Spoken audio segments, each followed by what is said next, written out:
Microsoft ওয়ার্ডে গণিতের প্রশ্ন তৈরি করতে গেলে আমাদেরকে অনেক সময় এ ধরনের যোগ বিয়োগ লিখতে হয়। তো নরমালি আমরা যখন এই ধরনের যোগ বিয়োগ লিখতে যাই তখন কিন্তু বিভিন্ন ধরনের সমস্যা হয়। যেমন ধরুন আমি এখানে ২৫ দিলাম। এরপরে নিচে আসার জন্য যদি আবার এখানে নিয়ে এসে যোগ বা বিয়োগ যেটাই হোক দিলাম। তারপরে যদি আবার যদি অন্য একটা সংখ্যা যদি দিতে চাই তাহলে এভাবে দিলাম।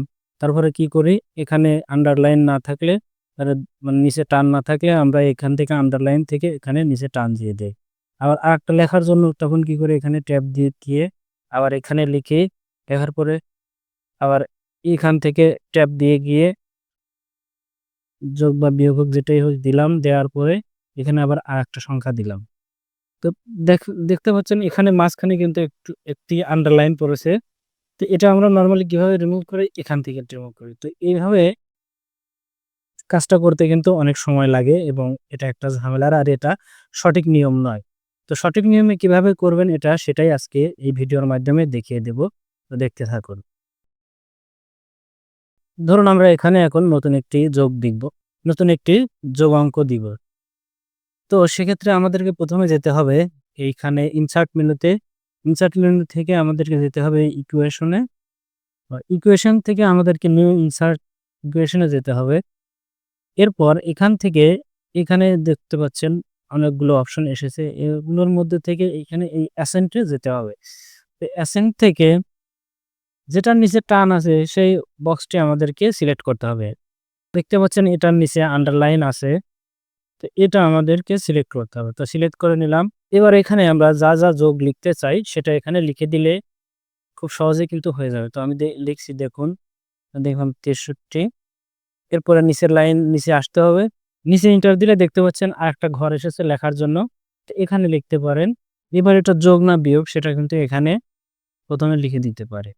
তো এটা দেখেন একটু সরে গিয়েছে। তো এটাকে জাস্ট স্পেস দিলেই কয়েকটি স্পেস দিবে এটা সমান হয়ে যাচ্ছে। তো এভাবে কিন্তু খুব সহজেই দেখতে পাচ্ছেন লিখে ফেললাম। এখন কথা হলো এটা তো এখন ইংরেজিতে হয়েছে। তো বাংলায় কিভাবে করব? এটা নরমালি বাংলা করতে গেলে কিন্তু দেখতে পাচ্ছেন হবে না। দেখতে পাচ্ছেন হলো না। আমি যতবারই ছুতুনি এমজে সিলেক্ট করি না কেন দেখতে পাচ্ছেন এটা হবে না। তো সেক্ষেত্রে বাংলা লেখার জন্য কি করতে হবে?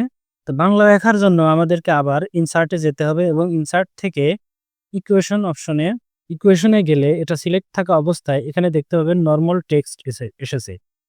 তো এটাকে আমাদেরকে নরমাল টেক্সটে কনভার্ট করতে হবে। তো এখানে জাস্ট একটি ক্লিক করে দিলেই এটা নরমাল টেক্সটে কনভার্ট হয়ে যাবে এবং আবার হোম মেনুতে গিয়ে এখান থেকে আমরা যদি ছুতুনি এমজে এখন সিলেক্ট করি তাহলে দেখতে পাচ্ছেন এটা কিন্তু বাংলায় হয়ে গেছে। যখন আবার এগুলো অনেকগুলো করার প্রয়োজন হবে তখন কিভাবে করবেন দেখুন। আমি কাজের সুবিধার্থে এগুলো ডিলিট করে দিচ্ছি। নরমালি এই পুরোটাকে সিলেক্ট করে কপি করে নিবেন। কপি করে এভাবে ২-৩ টা পেস্ট করে নিবেন। মানে আপনার যতগুলো প্রয়োজন হয় ততগুলো পেস্ট করে নিয়ে এগুলো সংখ্যাগুলো এখন চেঞ্জ করে দিতে পারেন। এখানে যদি ইংরেজিতে ওঠে পরে এটা চেঞ্জ করে বাংলা করে নেওয়া যায়। তো এটা যদি ইংরেজি ওঠে এখানে এটা সিলেক্ট করে এখান থেকে শূন্যের করে দিলে এটা বাংলা হয়ে যাবে। আবার চাইলে এখান থেকে নতুন করে আবার লিখতে পারি। এরকম যদি হয় তাহলে অবশ্যই এটা এখান থেকে ফন্ট সিলেক্ট করে চেঞ্জ করে দিলে এটা বাংলা হয়ে যায়। তো এভাবে চাইলে যতগুলো খুশি সে ততগুলো তৈরি করে নেওয়া যায়। তো আজকের ভিডিও এ পর্যন্তই। ভিডিওটি ভালো লাগলে অবশ্যই চ্যানেলটি সাবস্ক্রাইব করে রাখবেন এ ধরনের নতুন আরো টিপস পাওয়ার জন্য।